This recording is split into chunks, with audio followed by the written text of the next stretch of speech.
जय हिंद दोस्तों। RT smart study में आपका स्वागत है। जैसा कि आपको पता है कि हमारा आज चौथा टॉपिक है और 3 टॉपिक खत्म हो गया है। और ये 3 टॉपिक कौन कौन से हैं? तो ये 3 टॉपिक है 2011 की जनगणना, ये कंप्लीट हो गया है। और पंचायती राज, ये भी कंप्लीट हो गया है। और मुख्यमंत्री, अगर ये तीनों वीडियो आपने नहीं देखा है तो प्लेलिस्ट बना दिया गया है, जाकर उसे देख लीजिए। आज का हम लोग का टॉपिक है राज्यपाल। हम राज्यपाल को आज कंप्लीट करेंगे। तो चलिए ज़्यादा समय ना गवाते हुए हम देख लेते हैं राज्यपाल से संबंधित जितने भी प्रश्न बनते हैं। तो राज्यपाल जो होता है राज्य का प्रथम व्यक्ति होता है। और जिस तरह केंद्र में राष्ट्रपति काम करता है उसी तरह राज्य में राज्यपाल काम करता है। और यह राज्यपाल से संबंधित राज्यपाल को किस भाग में बताया गया है? तो भाग 6 में राज्यपाल का उल्लेख है। और यह अनुच्छेद कौन सा है? तो अनुच्छेद 153 से 162 तक राज्यपाल से संबंधित अनुच्छेद है। राज्य की कार्यपालिका का प्रमुख कौन होता है? तो राज्य की कार्यपालिका का प्रमुख राज्यपाल होता है। राज्यपाल बनने की योग्यता अनुच्छेद 157 में बताया गया है। और राज्यपाल बनने के लिए क्या क्या योग्यता होनी चाहिए? तो सबसे पहले कि राज्यपाल बनने के लिए भारत का नागरिक हो।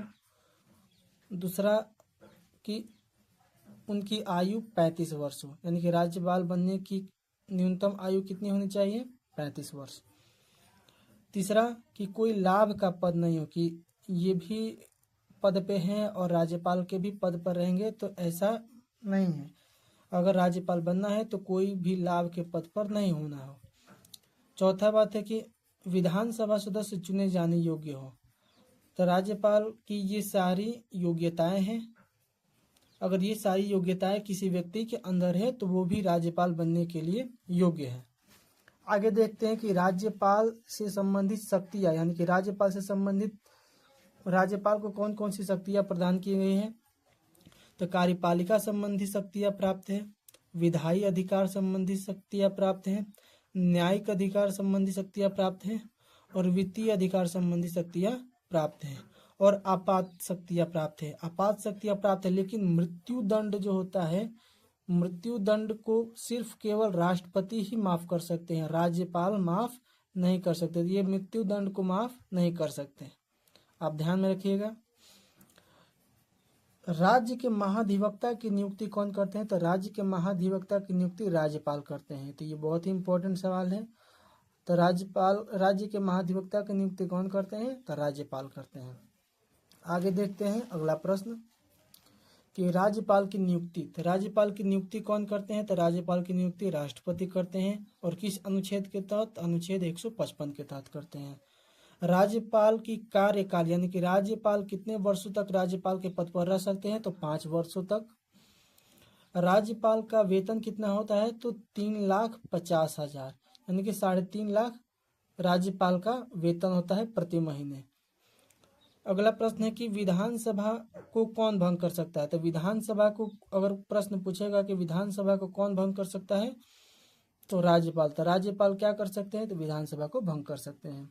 आगे देखते हैं अगला प्रश्न कि राज्य लोक सेवा, जिसे हम लोग बीपीएससी भी बोलते हैं, तो राज्य लोक सेवा आयोग की नियुक्ति कौन करते हैं? यानी कि जो भी उनके अध्यक्ष होते हैं उनकी नियुक्ति राज्यपाल करते हैं। ठीक, आगे देखते हैं अगला प्रश्न कि मुख्यमंत्री तथा मंत्री की भी नियुक्ति कौन करते हैं? तो राज्यपाल ही करते हैं। राज्यपाल को शपथ कौन दिलाता है? तो राज्यपाल को शपथ, बहुत ही अच्छा प्रश्न है कि राज्यपाल को शपथ कौन दिलाता है? तो हाई कोर्ट, यानी कि उच्च न्यायालय के मुख्य न्यायाधीश। एचसी मतलब हाई कोर्ट हुआ, और एक होता है सुप्रीम कोर्ट। ठीक, तो एचसी का मतलब हाई कोर्ट, यानी कि उच्च न्यायालय के मुख्य न्यायाधीश किसकी शपथ दिलाते हैं? तो राज्यपाल को शपथ दिलाते हैं। आगे देखते हैं अगला प्रश्न कि राज्यपाल को कौन हटा सकता है? तो राज्यपाल को सिर्फ राष्ट्रपति ही हटा सकते हैं। और राष्ट्रपति जितना चाहे उतने समय तक राज्यपाल के पद को जारी रख सकते हैं, यानी कि राष्ट्रपति जब चाहेंगे राज्यपाल को हटा सकते हैं। राष्ट्रपति के अनुसार ही राज्यपाल कार्य करते हैं। क्या पद के दौरान अगर राज्यपाल की गिरफ्तारी हो सकती है? तो राज्यपाल की गिरफ्तारी उनके पद के दौरान नहीं हो सकती है। ठीक, आगे देखते हैं कि विधानसभा के प्रथम सत्र का संशोधन या संबोधन। तो विधानसभा के प्रथम सत्र का संबोधन कौन करते हैं? तो प्रथम सत्र का संबोधन करते हैं राज्यपाल करते हैं।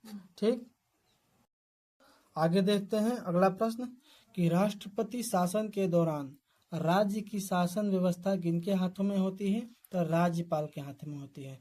तो यानी कि राष्ट्रपति शासन के दौरान राज्य की शासन व्यवस्था किनके हाथों में होती है? तो राज्यपाल के हाथों में होती है। क्या एक राज्यपाल दो राज्यों के राज्यपाल हो सकते हैं? तो हाँ, हो सकते हैं। और ये किस संविधान संशोधन में बताया गया है कि एक राज्यपाल दो राज्यों के भी राज्यपाल हो सकते हैं? तो 7वां संविधान संशोधन 1956 के तहत इसमें उल्लेख किया गया है कि एक राज्यपाल दो राज्यों के भी राज्यपाल हो सकते हैं। आगे देखते हैं अगला प्रश्न कि भारत में राज्यपाल बनने वाली प्रथम महिला कौन थी? इनके भारत में राज्यपाल बनने वाली प्रथम महिला कौन थी? तो सरोजिनी नायडू थी। और ये कहाँ की थी? उत्तर प्रदेश की। आगे देखते हैं कि राज्यपाल किसका सदस्य न होते हुए भी उसका अभिन्न अंग माना जाता है? तो राज्य के विधानमंडल का सदस्य नहीं होता है, लेकिन फिर भी उसको अभिन्न अंग माना जाता है, उसमें भाग ले सकता है। आगे देखते हैं अगला प्रश्न कि राज्यपाल को विधान परिषद में कितने सदस्यों को मनोनीत करने की शक्ति प्रदान है? तब कुल सदस्य का 1/6 सदस्यों को मनोनीत करने की शक्ति प्राप्त है। देखते हैं कि राज्यपाल से संबंधित सभी महत्वपूर्ण अनुच्छेद कौन कौन से हैं। तो ये प्रश्न डायरेक्ट पूछ दिए जाते हैं कि राज्यपाल की शक्ति या कार्यपालिका शक्ति किस अनुच्छेद के अंतर्गत है, तो इसको आप लोग अच्छे से याद कर लीजिएगा। अनुच्छेद 153 में क्या बताया गया है? तो राज्यपाल होगा, यानी कि प्रत्येक राज्यों में एक राज्यपाल की नियुक्ति होगी। अनुच्छेद 153 में बताया गया है। अनुच्छेद 154 में बताया गया है कि राज्यपाल को कार्यपालिका शक्ति प्रदान की जाएगा। तो कार्यपालिका शक्ति किस अनुच्छेद में है? तो अनुच्छेद 154 में है। अनुच्छेद 155 में बताया गया है कि राज्यपाल की नियुक्ति होगी, और राज्यपाल की नियुक्ति कौन करेंगे? तो राष्ट्रपति के द्वारा किया जाएगा। ठीक, अनुच्छेद 156 में बताया गया है कि राज्यपाल की पदावधि, यानी कि राज्यपाल कितने वर्षों तक राज्यपाल के पद पर रह सकते हैं? तो 5 वर्षों तक रह सकते हैं। यानी कि 156 में क्या बताया गया है राज्यपाल के बारे में? तो राज्यपाल की पदावधि के बारे में बताया गया है। अनुच्छेद 157 में क्या बताया गया है कि योग्यता है, जैसा कि हम लोग पीछे पढ़े कि राज्यपाल बनने की योग्यता क्या क्या होती है कि 35 वर्ष उम्र हो, भारत के नागरिक हो। ठीक, तो हमने 4 बताया, उसको याद कर लीजिएगा। अनुच्छेद 158 में क्या बताया गया है? तो अनुच्छेद 158 में उनकी शर्तों को बताया गया है। आगे देखते हैं अनुच्छेद 159 में शपथ बताया गया है कि राज्यपाल को शपथ कौन दिलाएंगे? तो हाई कोर्ट के मुख्य न्यायाधीश, यानी उच्च न्यायालय के मुख्य न्यायाधीश दिलाएंगे। अनुच्छेद 160 में क्या बताया गया है कि रिक्त हो, यानी कि राज्यपाल का अगर पद रिक्त हो तो राष्ट्रपति इसकी व्यवस्था करेंगे। ठीक, अनुच्छेद 161 में बताया गया है कि क्षमादान, यानी कि राज्यपाल के पास भी क्षमादान की शक्तियाँ होती हैं। और अनुच्छेद 162 में बताया गया है कि शक्ति का विस्तार, यानी कि राज्यपाल की शक्ति के विस्तार के बारे में बताया गया है। आगे देखते हैं अगला प्रश्न। तो अगला प्रश्न हम लोगों का कि राज्यपाल द्वारा अध्यादेश जारी करने की शक्ति किस अनुच्छेद के अंतर्गत बताया गया है? तो अनुच्छेद 213 के अंतर्गत राज्यपाल को अध्यादेश जारी करने की शक्ति प्रदान की गई है। उच्च न्यायालय के न्यायाधीशों की नियुक्ति के मामले में राष्ट्रपति को परामर्श कौन